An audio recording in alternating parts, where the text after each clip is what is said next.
আসসালামু আলাইকুম সবাইকে, কেমন আছেন সবাই? তো আজকে চলে আসলাম নতুন একটা রেসিপি নিয়ে। তো আজকে তেলাপিয়া মাছের ঝোল বানাবো।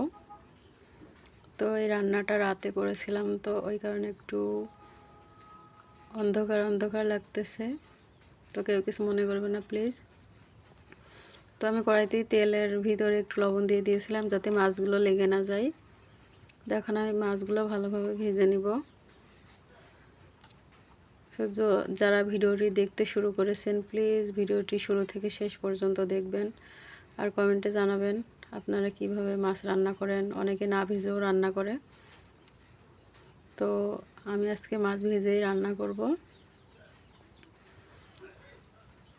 তো আমার ভিডিওটি ভাইয়ারা, আফুরা, আন্টিরা যারা দেখেন তাদেরকে জানাই অসংখ্য অসংখ্য ধন্যবাদ আমার ভিডিওটি দেখার জন্য। আর যদি ভিডিওটি ভালো লাগে প্লিজ একটা লাইক, একটা কমেন্ট আর একটা শেয়ার করে দিয়েন বন্ধুদের কাছে।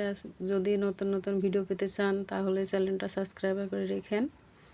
তো এখন আমি তেলের ভিতরে পেঁয়াজ দিয়ে দিলাম। পেঁয়াজগুলো বেশি ভাজবো না, অল্প একটু রসুন দিয়ে দিব, যেহেতু মাছে অনেকজন রসুন দেয় না, তারপরেও আমি দেই। তো এখন এখানে পরিমাণ মতো হলুদ, এখানে আমি আজকে কাঁচামরিচ দিয়ে রান্না করব মাছটা। কাঁচামরিচ দিয়ে মাছ রান্না করে দেখবেন অনেক অনেক ভালো লাগে খেতে, অনেক মজা হয়। তো এখন আমি একটু পানি দিয়ে দিলাম, আর মশলাগুলো একটু কষিয়ে নিব।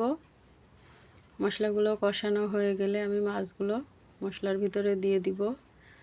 সে মশলাটা ভালো করে না কষালে কিন্তু তরকারিটা ভালো লাগবে না খেতে। তো আমি দেখেন মাছগুলো দিয়ে দিয়েছিলাম মশলাটা কষানো হয়ে গেলে পরে। তো এখন মাছগুলো একটু উল্টে আমি পানি দিয়ে দিব, ঝোলের পানি।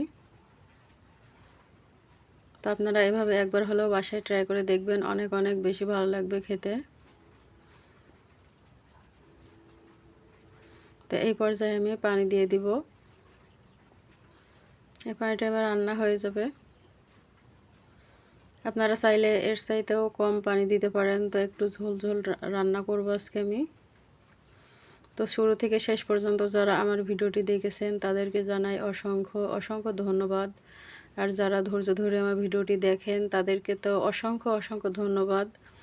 দোয়া ও ভালোবাসা অবিরাম তাদের জন্য, আমার অন্তর থেকে তাদের জন্য ভালোবাসা। তো এই দেখেন আমার মাছটা ফুটে গেছে, এখন আমি নামিয়ে ফেলেছি। এই দেখেন আমার মাছ রান্না হয়ে গেছে।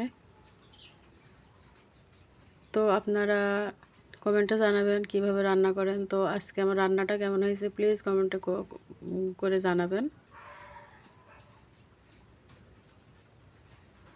নতুন নতুন ভিডিও পেতে প্লিজ চ্যানেলটা সাবস্ক্রাইব করে রাখবেন। আসসালামু আলাইকুম, সবাই ভালো থাকবেন।